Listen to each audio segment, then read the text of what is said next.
డబ్బులు జాగ్రత్తగా ఖర్చు పెడతాను. అలా రండి దారికి. అంతేనా? ఇంకేం చెప్పాలి?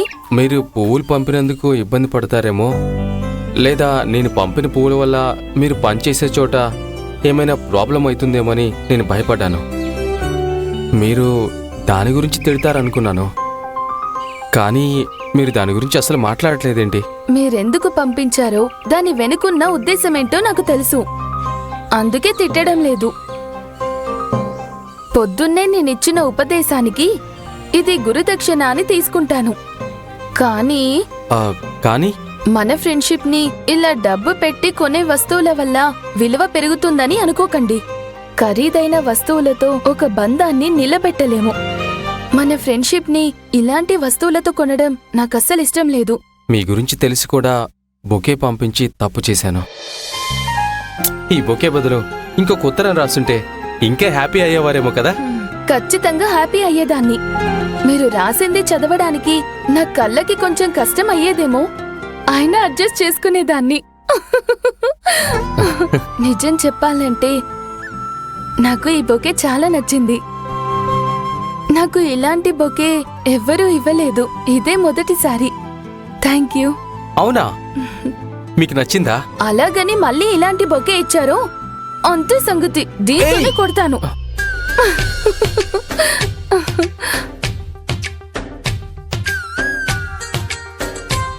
ఈ క్షణం నీ నవ్వు చాలు, జీవితాంతం నేను నవ్వుతూ బతకడానికి.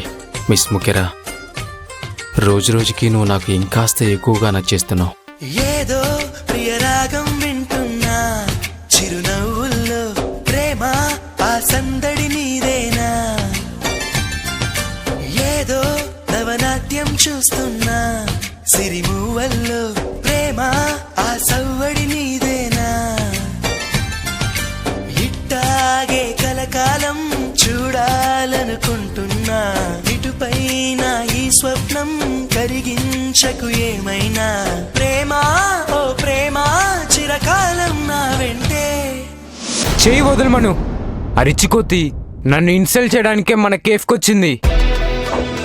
తెలిసి కూడా నువ్వెందుకు తన్ని గెలుకుతావు? మరేంటి, ఇక్కడ చుట్టుపక్కల కెఫేలు తక్కువ ఉన్నాయా? ఆమె వెతుక్కుంటూ మన కెఫేకి ఎందుకు రావాలి? నిన్ను వెయిటర్ డ్రెస్లో చూడ్డానికా? కాదు, నేను ఇవాళ పని చేస్తున్నానా లేదా అని చూడ్డానికి. అలా కూడా అయ్యుండొచ్చు. రియా నీతో డ్యాన్స్లో గెలవాలని ఛాలెంజ్ చేసింది కదా, నువ్వు ప్రాక్టీస్ చేస్తున్నావా లేదా పని చేస్తున్నావా అని చూడ్డానికే వచ్చి ఉంటుంది. ఛాలెంజ్లో నేను ఎక్కడ గెలుస్తానో అని తనకు భయం. దత్తు, ఇలా అంటున్నానని బాధపడకు. రియా డ్యాన్స్లో ఎక్స్పర్ట్. తను ఇప్పటి వరకు ఏ కాంపిటీషన్లోనూ ఓడిపోలేదు. మంచిదైందిలే, నేనే ఓడిస్తాను. నీ వల్ల అవుతుందా? జీవితంలో ఎప్పుడైనా డ్యాన్స్ చేసావా? డ్యాన్స్ చేయడం పక్కన పెట్టు, అసలు స్టేజ్ ఎక్కావా? లేదు. అలాంటప్పుడు ఏంటో నీ కాన్ఫిడెన్స్? అక్కే నా కాన్ఫిడెన్స్. తను నా వెంట ఉందన్న ధైర్యంతోనే నేను క్లాస్కే టాపర్ అయ్యాను. అలాంటిది అక్క నాతో కలిసి డ్యాన్స్ చేస్తుందంటే ఈ జుజుబీ కాంపిటీషన్లో గెలవలేనా?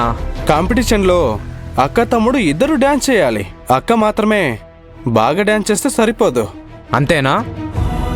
ఈ ఛాలెంజ్ నుండి నేను వెనక్కి తగ్గాలని చెప్పడానికి చూస్తున్నావా? అది ఆ రిచ్ కోతి ముందు నేను ఓడిపోతానని ఒప్పుకుంటున్నావా? ఛాన్సే లేదు. వెనక్కి తగ్గడం ఏం వద్దులే. తను వెనక్కి తగ్గేలా మనం ఏదైనా ప్లాన్ చేద్దాం. ఏం ప్లాన్? నువ్వు చెప్తే తనెందుకు వెనక్కి తగ్గుతుంది? రేపు తను డ్యాన్స్ చేయకుండా ఉండేలా ఏదైనా చేద్దాం. మను, అడ్డదారి తొక్కమంటున్నావా? ఏమైంది మను నీకు? అది నువ్వు గెలవాలంటే మోసం చేసి గెలిస్తే అది గెలుపు అనిపించుకుంటుందా? రేపు కాంపిటీషన్లో నాతో పాటు డ్యాన్స్ చేయబోతుంది మా అక్క మీనాక్షి. తను ఇలాంటిది నాకు నేర్పించలేదు. న్యాయంగా డ్యాన్స్ చేస్తాను, డ్యాన్స్ చేసే గెలుస్తాను. డబ్బు పొదుపు చేసే విషయంలో మిమ్మల్ని మించి గెలవడం ఎవరికీ సాధ్యం కాదనుకుంటా కదా? ఏంటి, నన్ను పిసినారి అంటున్నారా? నోటితో ఆ మాట అనకూడదు అనుకున్నాను, కానీ మీరే అనేశారు. విక్కీ, సరే సరే, ఇక డబ్బుల విషయం పక్కన పెట్టండి. ఈ బొకే వల్ల మీ పనికి ఏమైనా ఇబ్బంది కలిగిందా అని అడిగాను. మీరు దానికి అసలు సమాధానమే చెప్పలేదు. ఎవడో అబ్బాయిని కలవాలని కంగారులో ఉంది. వదినకి ఒంట్లో బాగోలేదని అబద్ధం చెప్తోంది. అబద్ధం చెప్పి తప్పు చేసింది అత్తయ్య. తప్పు చేసేవాళ్లకి ఈ ఇంట్లో చోటు లేదని చెప్పేయండి. అప్పుడే ఇలాంటోళ్ళకి బుద్ధొస్తుంది. ఎందుకలా సీరియస్ అయ్యారు? అంటే ఇబ్బంది అయిందా? కొంచెం ఇబ్బంది అయింది, కానీ నిజాయితీ నన్ను కాపాడింది. నిజాయితీనా? అవును, నాకు ఈ అబద్ధం చెప్పేవారు, నాటకం ఆడేవారంటే అస్సలు పడదు. నేను అబద్ధం చెప్పను. అలాంటప్పుడు ఎవరో ఒకరు నువ్వు అబద్ధం చెప్తున్నావని వేలెత్తి చూపించినప్పుడు నేనెలా ఒప్పుకుంటాను చెప్పండి? వినయ్, ఆ, ఆ, మ్హూ. విక్కీ, ఆ, ఆ, అవును. నిజంగా మీ ఇల్లు ఇక్కడే ఉందా? ఆ, లేదా ఆ, మీరు రూట్ మర్చిపోయారా? ఇక్కడే ఆపండి. ఆ, ఆ, ఎక్కడా? ఆ, ఆ, ఇదే. ఓ, ఈ ఇల్లేనా? ఆ. ఏంటి, ఏమైంది? ఆ, అస్సలు మాట్లాడట్లేదు. నేను మిమ్మల్ని ఎంత హర్ట్ చేశానో అని తలుచుకుంటేనే బాధగా అనిపిస్తోంది. బొకే గురించి మీరు బాధపడకండి. నేను వెళ్ళి అంటే నేను పని చేస్తున్నాను కదా, ఆ ఇంటి పెద్దవాళ్ళ దగ్గర బొకే గురించి చెప్పాను. ఏమని? అదే, బొకే మీరు పంపించారని, విషయం ఇదని, దాని వెనుకున్న ఉద్దేశం ఇదని స్పష్టంగా చెప్పేశాను. నిజాయితీకి విలువుంటుందని మా నాన్న నాతో ఎప్పుడూ చెప్తుండేవారు. ఈ రోజు అది నిజమని రుజువైంది. మీరు చెప్పింది విని వాళ్ళేమన్నారు? సత్యానికున్న విలువ ఆవిడకు కూడా బాగా తెలుసు విక్కీ. నా మాటను ఆవిడ నమ్మారో లేదో నాకు తెలీదు, కానీ నా కళ్ళల్లో నిజాయితీ తెలుసుంటే నేను నాటకం ఆడట్లేదని ఆమెకు అర్థమై ఉంటుంది. అవునా? ఇవన్నీ మాట్లాడొచ్చారా?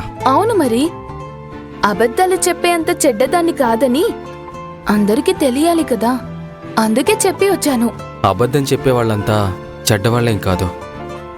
కొన్నిసార్లు తప్పని పరిస్థితుల వల్ల అబద్ధం చెప్పాల్సి వస్తుంది. తప్పని పరిస్థితా? అలాంటి పరిస్థితి ఏముంటుంది? అమ్మ కొడుకి చందమామను తెచ్చిస్తానని అబద్ధం చెప్పి అన్నం తినిపిస్తుంది కదా. నాన్న బూచోడొస్తాడు పడుకో అని అబద్ధం చెప్పి పడుకోబెడతాడు కదా.